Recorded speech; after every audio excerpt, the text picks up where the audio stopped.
So these are 5 studies. What's the common thread that goes through these studies? Well, the common thing is just that these simple ideas that people have that if only I go on this diet or I cut out these foods or it's more important for me to just lose weight at any cost.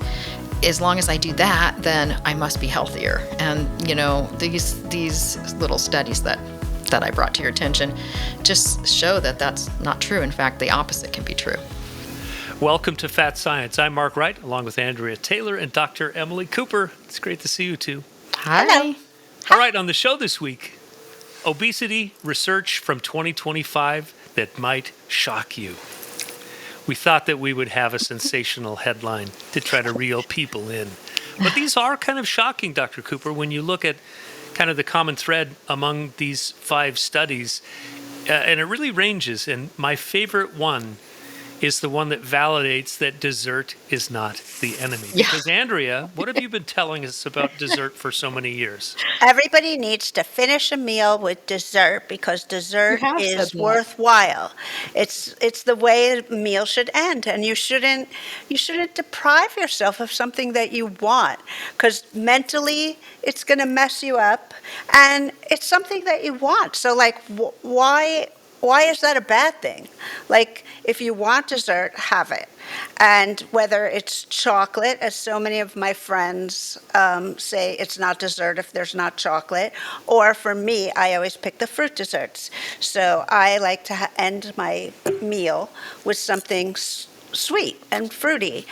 And I just think, why are you depriving yourself of something good? Like, that's so depressing. And I think it speaks to, Dr. Cooper, your assertion that the mental connection and the mental observation that we have of food is really important, isn't it? It really is. And this was a study, that they did looking at people that were on these weight loss programs. And some people were instructed to include their favorite foods and the foods that they normally craved and their favorite foods that seemed indulgent. And the other group didn't and was instructed to exclude them. And the group that included the foods actually had more success on... Okay, we'll just leave it right there as a little tease for what's to come. So we all see these hacks every day on social media of people saying that they know the secret to weight loss. But today we're going to outline 5 surprising new studies from this year, 2025, that challenge mainstream obesity advice. First up, fitness trackers and obesity. So Dr. Cooper, these fitness trackers have really become popular. But this study really calls into question the validity of some of this data. Tell us what the basic foundation of the study was. Yeah, this was really a fun study, and it came out with a great result too that might benefit people for a long time to come. What happened was the researcher apparently was inspired because his mother-in-law carried a lot of extra body weight. And he was at a fitness class with her, and everyone was plugged into these trackers to see how many calories they were burning. And I guess she was one of the larger body people there, and he felt like she was working harder than anyone, and her calories weren't even registering, on the leaderboard where they were displaying how many calories everyone was burning. And he thought, something is seriously wrong with this. And he's apparently a data scientist and went back to try to solve this. And discovered that the fitness trackers are just so far off. And that's something that I've known for a long time because in my, as part of my career, I've done a lot of work with fitness equipment companies, helping validate some of the formulas built into the equipment. And I know what goes into doing that. And I know that a lot of companies don't actually take the time to do it. And so I'm aware that there's so much error anyway in the fitness tracking world. But what he pointed out was that particularly in people with high body weight, there's the tendency to underestimate significantly the caloric expenditure. So like a fitness tracker, does that mean like the thing at the gym? Not that I've seen it that much, but the thing at the gym that says like calories burned, steps done, to like your watch that says how many steps, how many calories, like all that kind of stuff? Yeah, I mean, fitness trackers can be in various forms. It can be a watch based, it can be something you wear on your hip, it can be that you're on a treadmill and just based on your speed and everything else and any other information you entered in, that it's displaying how many, quote, calories you're burning. So it's anything that's really giving you your heart rate, which heart rate measurements are quite accurate on most of these trackers. So that's something you can rely on. But then also, a lot of information is extrapolated from data that's being obtained to kind of estimate your calorie burn rate. And that's where there's a lot of error, because even the most accurate ones usually are about 27% error on the most accurate. Wow, that's But a huge yeah, margin. and they can go up to like a 93% error, which is kind of what this researcher was finding, especially in people with high body weight. So they can be off by plus or minus 250 calories, either direction. So a 500 calorie spread pretty much is easily off. I've seen them off by quite a bit more than that. So um, and people rely on these things, and they treat them as though they're super accurate, and they calculate how much food they're eating based on that, and they pat themselves on the back, or they scold themselves based on those numbers. Yeah. So in the past, Dr. Cooper, on episodes, you've told us not to look at the scale. So that's one metric you just don't want us obsessing about. I have to just ask the question, do we even need these fitness trackers at all to tell us how many calories we've burned? Because isn't that, in a sense, counting in a way that makes our brain feel insecure? It's a really good question. I think it does. And I have a lot of patients that, and I always have, even athletic patients I worked with years ago, that they take like a towel or their t-shirt and they put it over the display. They don't want to see it because it just messes with their mind. Because some of them you can't turn off if you're on a treadmill. It's just like spouting it out. But yeah, I mean, I think there is a place for some fitness tracking, and I think especially in today's time, things have improved in certain areas for fitness tracking, but the errors are still widespread when it comes to calorie tracking and calorie burning, and it's a shame because it could be a lot better. It could be more accurate, but it's not. So are these machines ever going to know how to do all the math? Like, are we ever going to see them to be that accurate? Like, how will that happen? That's a great question, because right now what they're doing is they're using predictive formulas that are just formulas that if you weigh this much, you're this age, you're going this fast, you're probably burning this many calories. They're formulas. So they're not actually measuring anything of that person. One of the things about this particular study, the researchers came up with a new formula that showed 95% accuracy in people with high body weight when their formula was applied.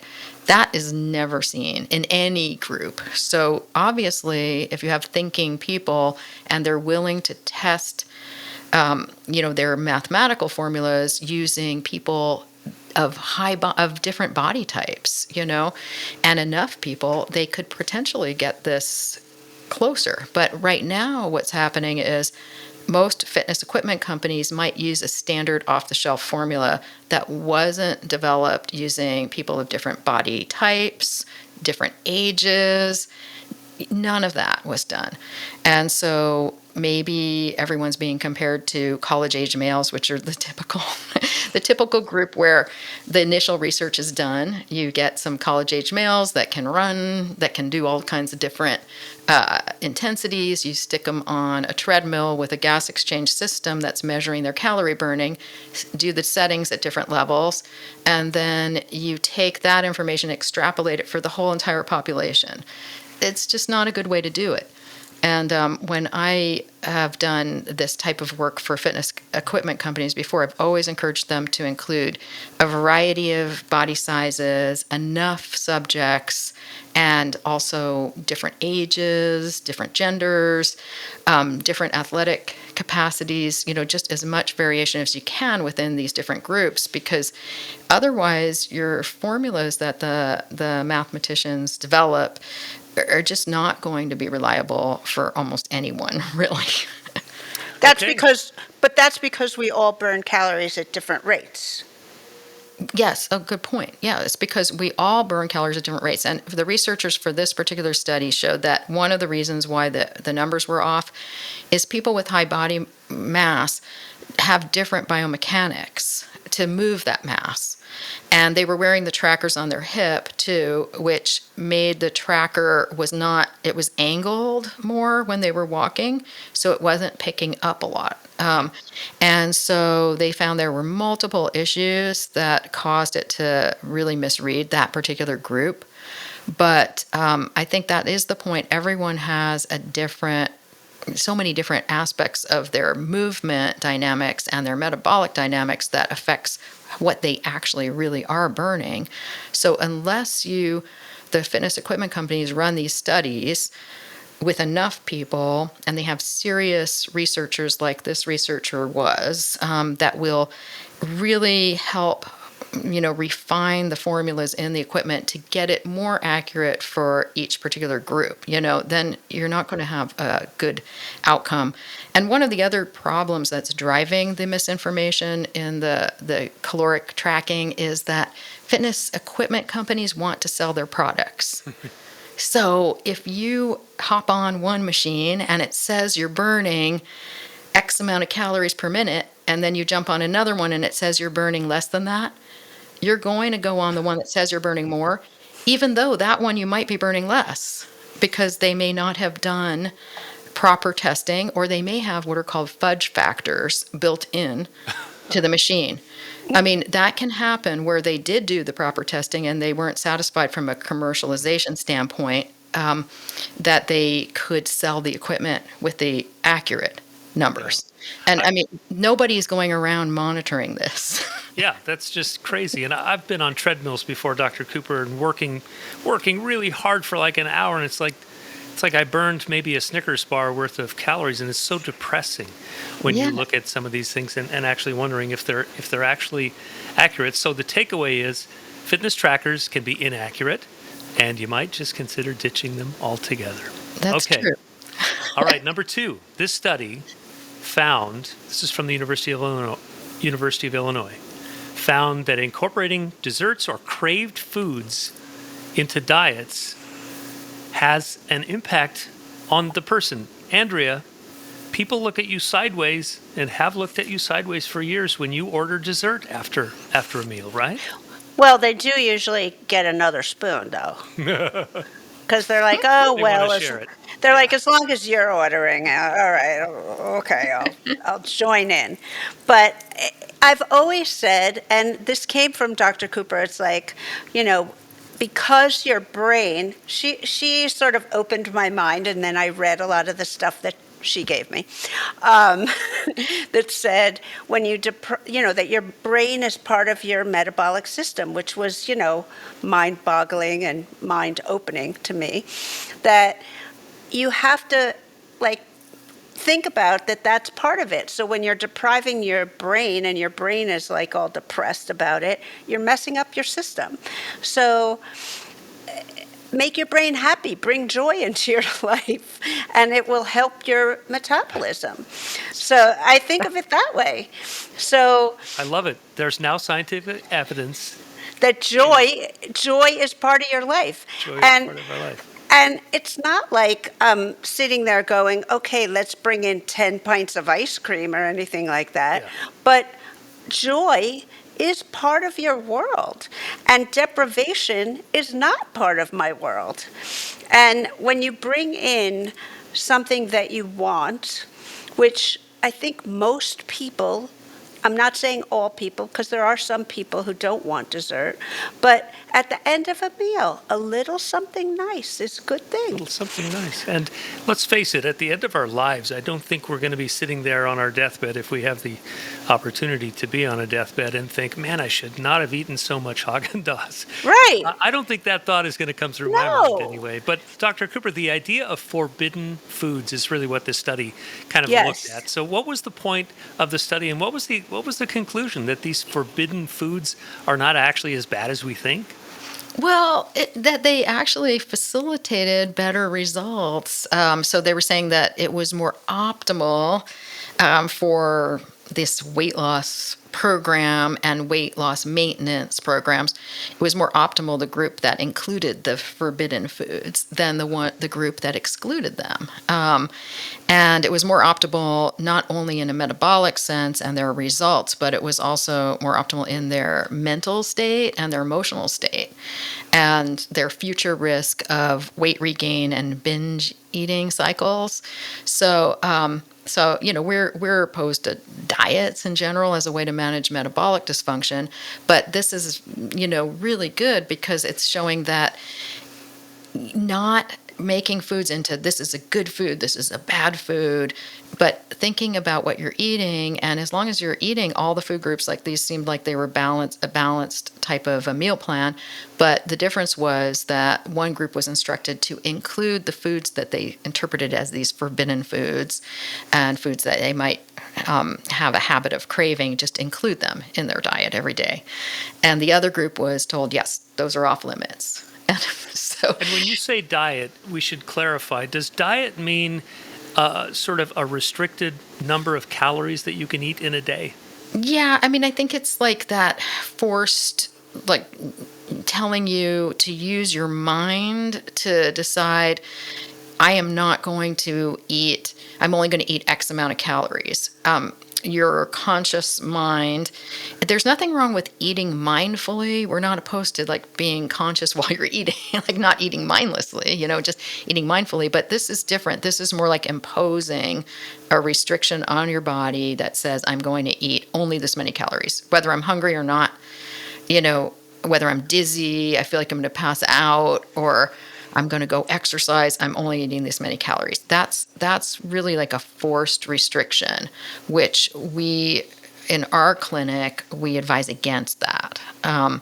So that's why I had to clarify that, because a lot of these studies are already trying to get people to eat, portion control and things like that. But the difference was that I think in this study, they included these foods that were the ones that normally people would say, oh, that's off limits. I think also when you have a food that is a restricted food or a treat food or whatever, you want it more. You're like, oh my God, that's the golden thing, the thing I never can eat. But when it becomes like a thing that you can have, or that it's just like an okay thing, you don't really crave it. You don't want it as much because it's like, oh, well, that's no big deal. It's Yeah. nothing, it's not a special thing. It's just a regular whatever. That's 100% true. And, I can't tell you how often that comes into play because it's also, seen in people with full-blown eating disorders where Yeah. they may be on that binge restriction cycle, or in bulimia, like binge and Right. purging and things like that. And a lot of people spend their time focusing on the binge part of the cycle. And what I always tell people is don't worry about that. I mean, and that's also controversial because most times the therapy is directed to like reduce binges. I always tell people don't worry about the binges. Just observe it and say, oh, that's weird. That's happening. But think of it as you have a pendulum swinging. It's too late to focus on a binge and try to stop it there because that's just the pendulum swinging back at you. You want to think of how do you stop that pendulum from swinging the other way so much that it's going to cause this cycle to continue. So think of, okay, that's because I was restricting or thinking about restricting or Right. trying to deprive myself, and now it resulted in this. So then I always try to get people to work on the restriction side, to do the work there, of fueling the body regularly throughout the day, all the food groups. And most of the time that does, stop and not excluding these foods, that they want to eat, and not making foods good, bad foods. And just that normally stops the binging for the majority of people. But Wow. if you focus on the binging part and you try to stop it there, it doesn't. It just perpetuates and makes it worse. So that's kind of outlined in this study. They showed that was really the case. That's really interesting, Dr. Cooper. And I think that was one of the things that surprised me when I first became a patient, is I was expecting you to issue a very prescribed list of foods I should eat and when. And you were like, no, just try to have a balance of carbs, fats, and proteins at every meal, and eat what you like. And I was like, wow, that's kind of it's not very strict, but it speaks to the idea that when you have the proper balance of nutrition throughout the day, your body's like, oh, okay, we're doing okay. Yeah, I mean, I've always told patients over the years, and again, I've been doing this now for decades, and I'm happy with the results, and the patients are happy with the results overall. Does everyone have great results? We already talked about that. There's a percent of people that are way more difficult, and we keep trying to figure out solutions for those people. But the solution isn't going to be some diet for them, because they've already been there and done that a million times. So, but in any case, what I tell people is it's a combination of what I've called that mechanical eating, which Andrea's like, that's not a very nice term. I know. And some, She's like, please pass the yeah, potatoes. yeah. Give me broccoli. But I do always recommend that to our patients. Is just starting with, soon after waking up, get your breakfast, and then every few hours throughout the day, alternate meals and snacks.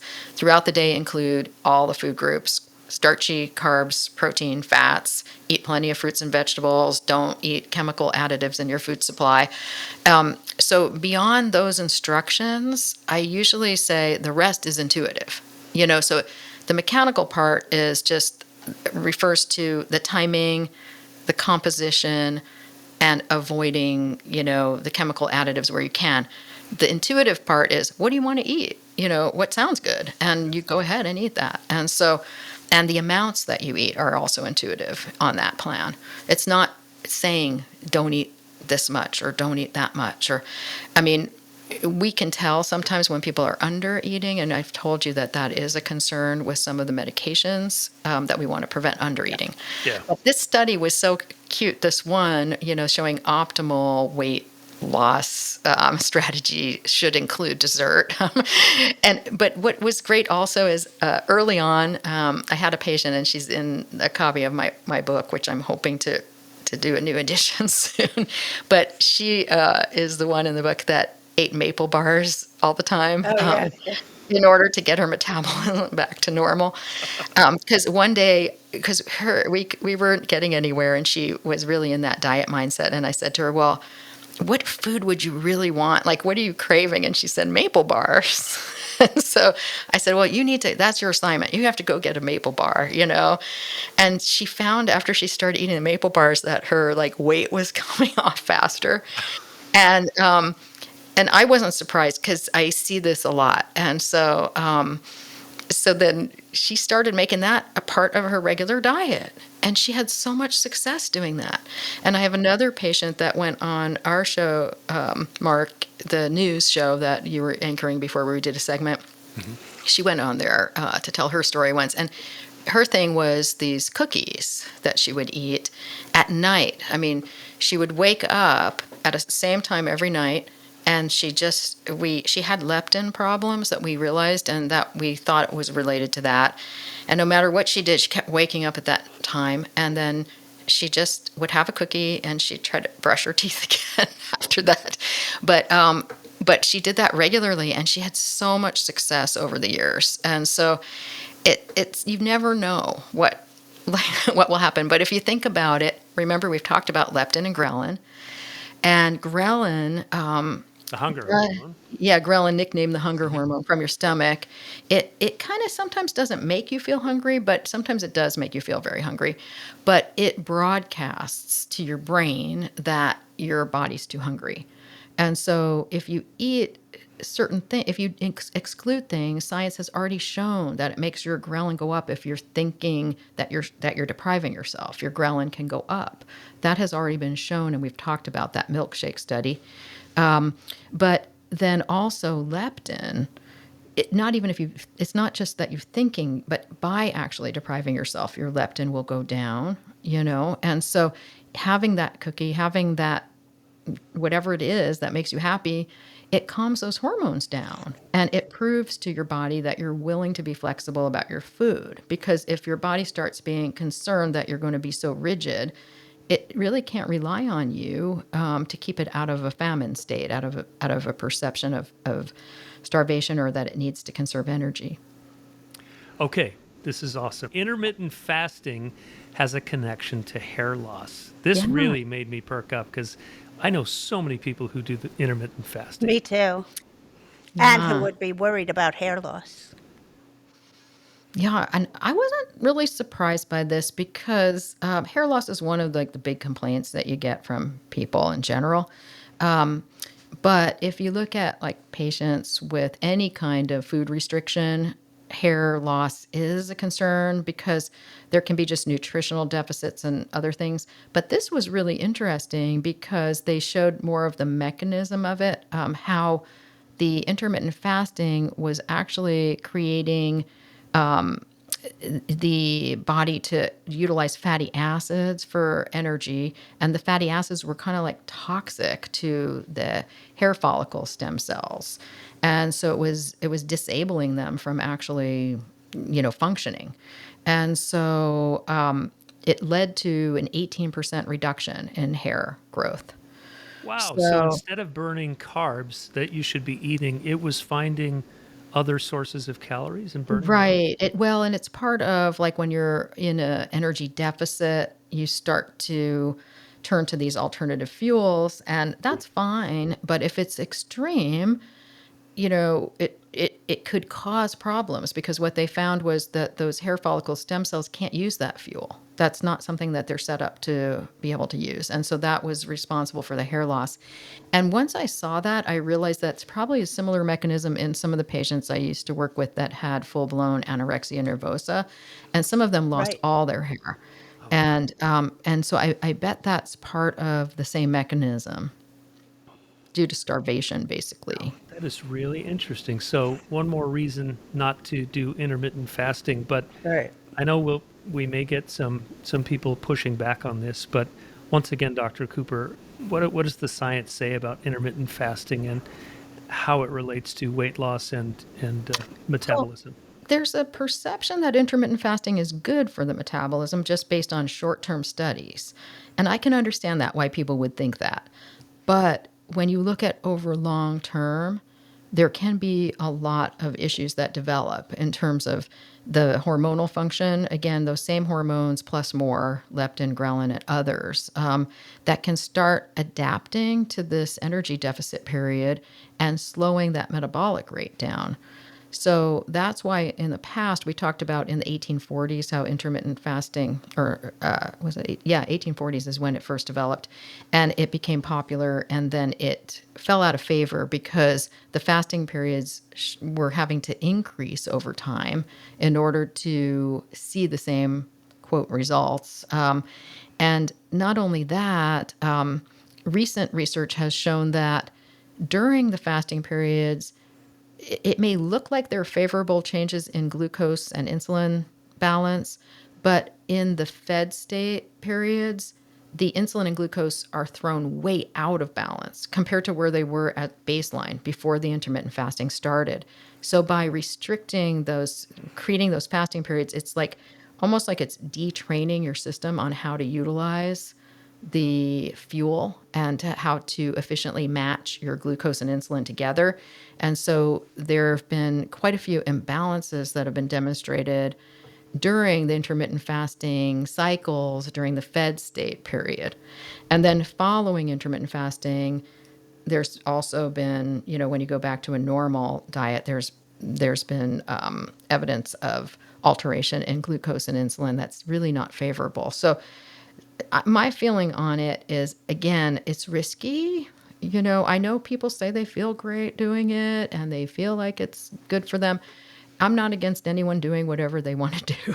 But if it's our patients that we're responsible for and taking care of, we don't endorse it for our patients. We really don't want to do that because we're looking much more at long term and trying to get the body into a state of equilibrium where it's balanced and not fluctuating from one thing to another. That it's just because the fluctuations I've learned over many years, they are difficult. They create an instability in the metabolism for a lot of people who have risk of metabolic dysfunction. So the best thing for a lot of people who have risk of metabolic dysfunction, which is a lot of the people who have obesity and diabetes, it's to be very consistent, and to avoid periods of like restriction and then you're eating or low carbs and then you're trying to be normal. It's so good to just like be just steady and the same and stable. That way your glucose and your insulin can stay stable and they're not constantly, your hormones aren't like suppressed and then coming back and overshooting and off balance. I mean, that's why I named that book The Metabolic Storm, because as that dysfunction occurs when rebounding off of like diet damage or fasting periods to fed periods, there's a lot of instability in the metabolic pathway that occurs due to that disruption that occurred before. Okay. The fourth study is a connection between yo-yo dieting and kidney failure. Right. Yeah. And that yo-yo dieting we've talked about a lot, and the medical term is weight Terrible. cycling.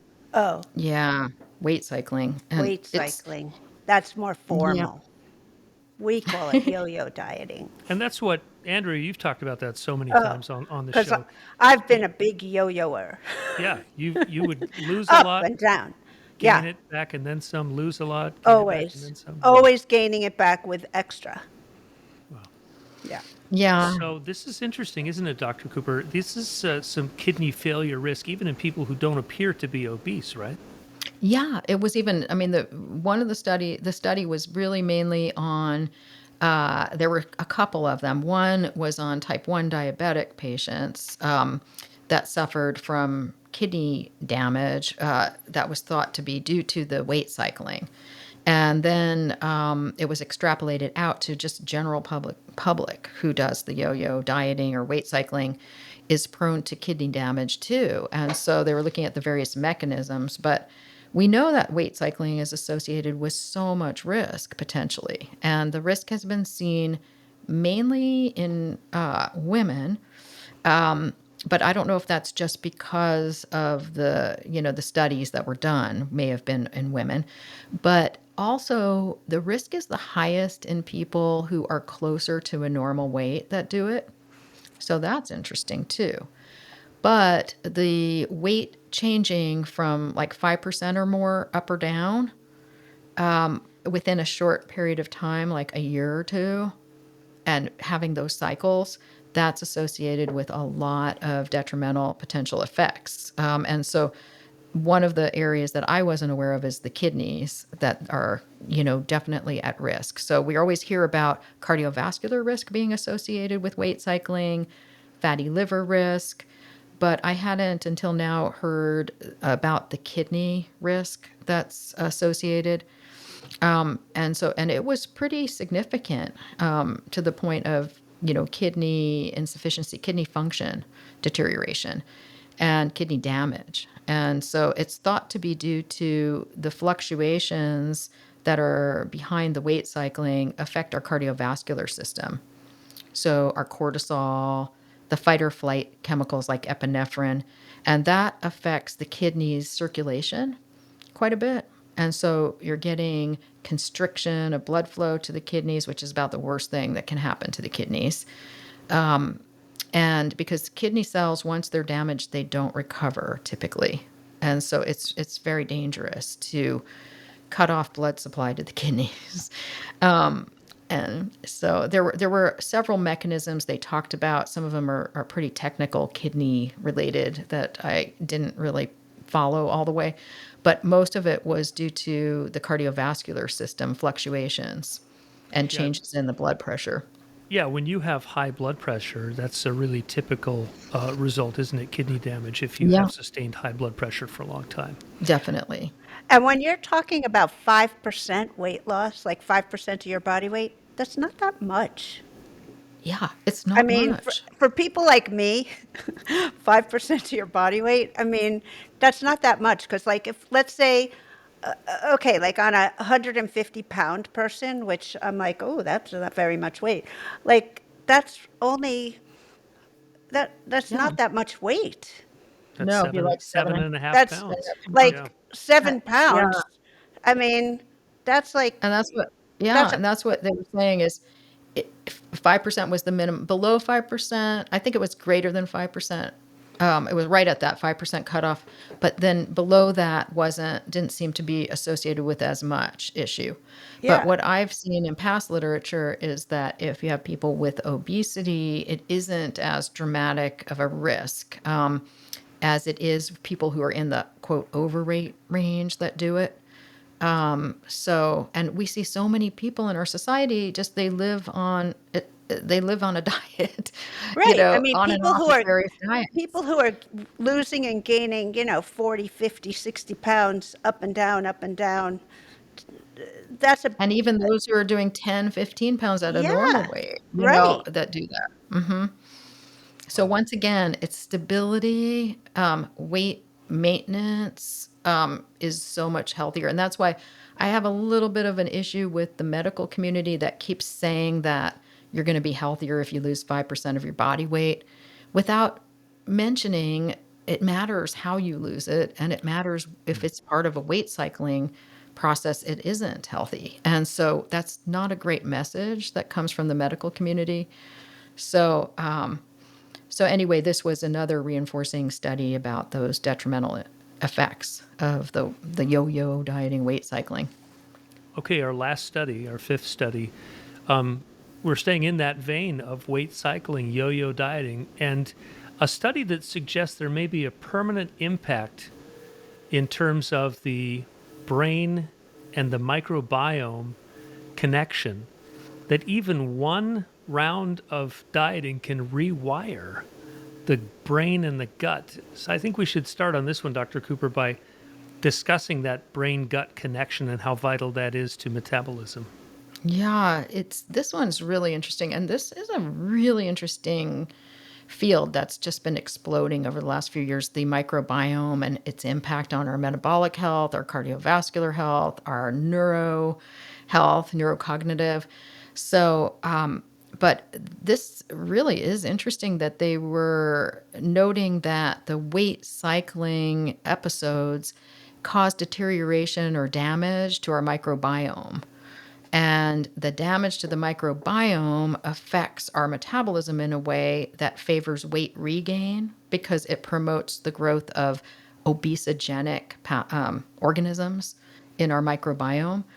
And so that was just like, wow, that's another problem with weight cycling, that it can affect our microbiome. And through these alterations in our microbiome, that's now favoring faulty messaging between our gut and our brain, alteration in our metabolic hormones, and weight gain, and also appetite dysregulation. So, once again, you can't win with this weight cycling approach.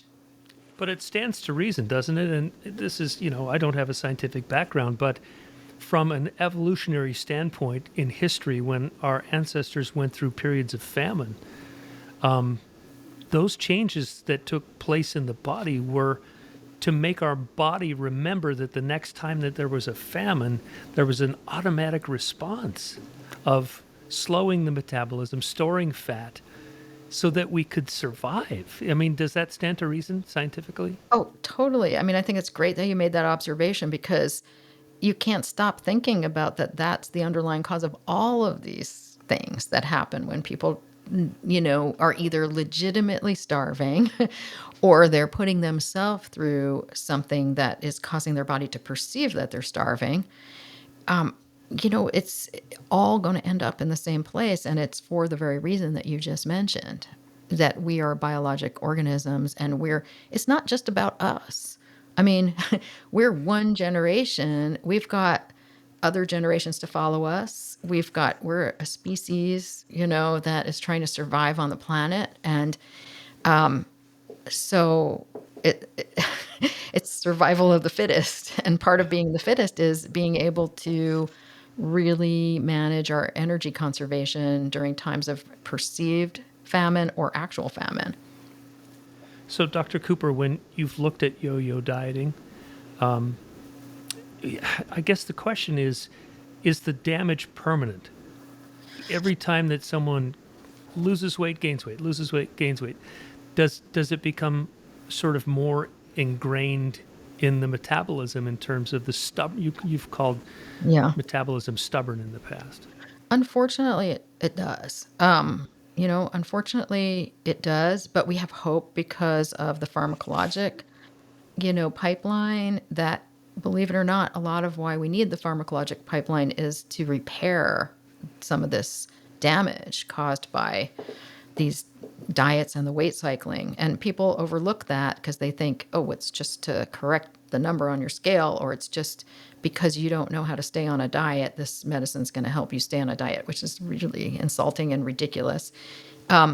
So, but I think a lot of the pharmacology could potentially help to restore a normal balance. And then some of the new testing that we have, like we were talking about, we can measure this TMAO, which if it's elevated, it suggests some unhealthy microbiome activity. And so we can target that and monitor that more with dietary changes, with medical grade probiotics and things. But it's people don't realize that these things that they are doing could have long-term impact. And so that's why I feel like the more we can be free, like Andrea talks about, with our eating and not impose these kind of artificial constraints on our system, the more we can be in touch with what I call our physiologic intuition, which tells us how to take care of our body with fueling. You can have some rules, like none of us want to be eating a lot of chemicals that are in our food supply. So yes, we're going to have some rules, like let's try to eat real food, but and let's try to eat at a regular time frame, at regular time intervals. But beyond that, let's enjoy our food and just fuel our bodies freely, because that will prevent a lot of this damage that we're seeing. Okay. Well, this has been really interesting, Dr. Cooper. Thanks for finding all these studies. We'll put links to the research in the show notes. But I think we should recap. Fitness trackers, inaccurate. Maybe just throw yours in the garbage. Number 2, dessert and quote unquote forbidden foods are actually good for you and can help you lose more weight if you do it the right way. Number 3, intermittent fasting and hair loss. It's a thing, it can happen. Weight cycling and kidney disease, one more reason not to yo-yo diet. And the permanent rewiring of the brain-gut connection through yo-yo dieting or weight cycling, that's a thing as well. Andrea, what's your takeaway? I mean, I love that now it's been scientifically validated that your love of dessert is not bad. Yeah. I mean, it's just about like food. The yo-yo thing, it leaves an imprint on you forever. And I'm sure that mine will never go away or whatever, but doing my best to enjoy food and not think about it as a bad thing, which I never totally thought of it as a bad thing. But I think that yo-yo up and down mentality has left my world forever. And I love that it's left my world forever. And I try and spread that to everybody I know. But I think that is one thing that we can sort of help people with, to not have that diet mentality and that idea of restricting things, and that there are bad things. I mean, yeah, like there are, don't live on candy. Okay. I mean, that's not we all know that Twizzlers is not a good diet, and, gummy bears. Okay, we all know that. But it's also a thing like, if you have one every once in a while, it's not going to kill you. Yeah. And you shouldn't freak out. Like that whole freaking out about food is just not going to make you happy. Yeah. Yeah, I think sitting in judgment of food is a real slippery slope. And I have a lot of chef friends, and I love in cultures and people in our culture who love food and celebrate food. And instead eating food, instead of asking, is there butter in this? There might be butter, but it tastes Yeah, great. it's great. And that's okay. That's okay. Dr. Cooper, Right. what's your big takeaway from these 5 studies that we looked at today? Yeah, I mean, I think it just keeps pointing out to us, like, be careful if you mess with your body. Our body, let's have respect for its ability to keep itself in a nice balance. And, even if you do struggle with abnormal weight gain and abnormal body size and that kind of issue, I'm sure your body's doing some things really well. And so if you start messing with the intake and the thoughts around food, you could get yourself going down a really slippery slope where things end up a lot worse than you thought that they would. Okay. All right. Thanks, you two, for another edition of Fat Science. No diets, no agendas, just science that makes you feel better.